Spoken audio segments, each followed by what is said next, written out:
Alright guys, so I'm just throwing out this video real quick to help anybody out that might be replacing the pad on their paddleboard or foil board or even surfboard for that matter. If you've got a pad on top, my pad was just sun-beaten and fallen off. I had glued it numerous times with shoe goo, which actually worked really well. Shoe goo works really well for gluing a pad down in different areas if it comes up.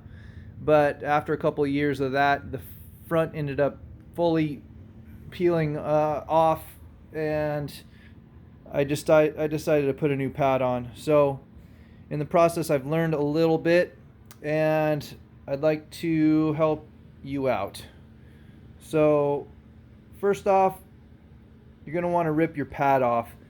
I was watching some YouTube videos and some different people talking about using a hair dryer and slowly pulling the pad. I had no luck with that.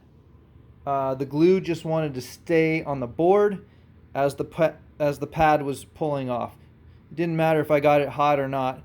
So I decided just to rip it off. So I ripped the pad off fully. Then step 2, after ripping the pad off, I used two things.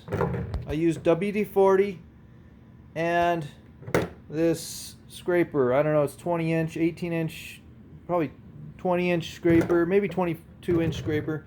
It's got a like a razor blade on the end. I think it's used mainly for scraping up like floors and stuff. I've had it a while. I don't know how much these cost. They're probably like $8 or $10 at Home Depot. So the combination of those two, spray it down with WD-40 first, then use the scraper. You don't have to let the WD-40 sit that long. Just spray it real well and then get on it with the scraper as best you can. So real quick, you can see some weird little gouges and stuff in the paint here. This is before I did the method I'm explaining to you. I was trying to do the finishing touch with this scraper, and it ends up wanting to scrape off the paint. And so I went to a different method. But this is step 1, WD-40 and a scraper with a razor blade to get the majority of the glue off. Step 3, or we'll see, I forget what step we're on, but either way, pull the pad off, use WD-40 and the metal scraper. Then you're going to go to this product here, which seems to work pretty good. It's called Citrus Strip. I got it at Home Depot for $12. It looks like in order to do my whole board, I'm going to only use half of this. I got the smaller container. Where is it? Right there. What is it? 32 ounces. 1 quart. It's the smaller container. They had a spray can too, but I figured this was a better way to go. So use this citrus strip, and the way I applied it was just with a plastic scraper that I got at Home Depot for like $1.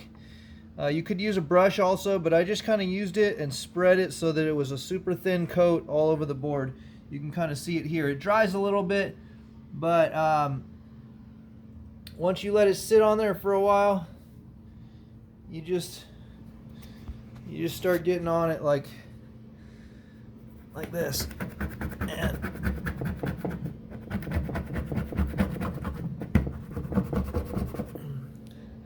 so there's a good example of what it does. So you can see it actually missed a little bit right here. That's just some glue that I'm going to need to recoat. So if you don't get it the first time around, sorry about the lighting here.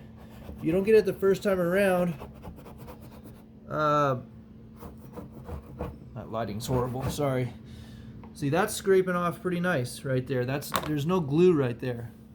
So anyways, if you don't get it done the first time around, reapply. That's what I did here. I reapplied all right here. Let it sit for a half an hour, 40 minutes, maybe an hour.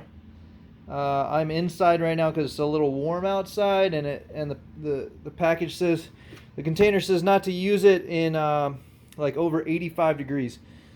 So final step, I'm going to use like a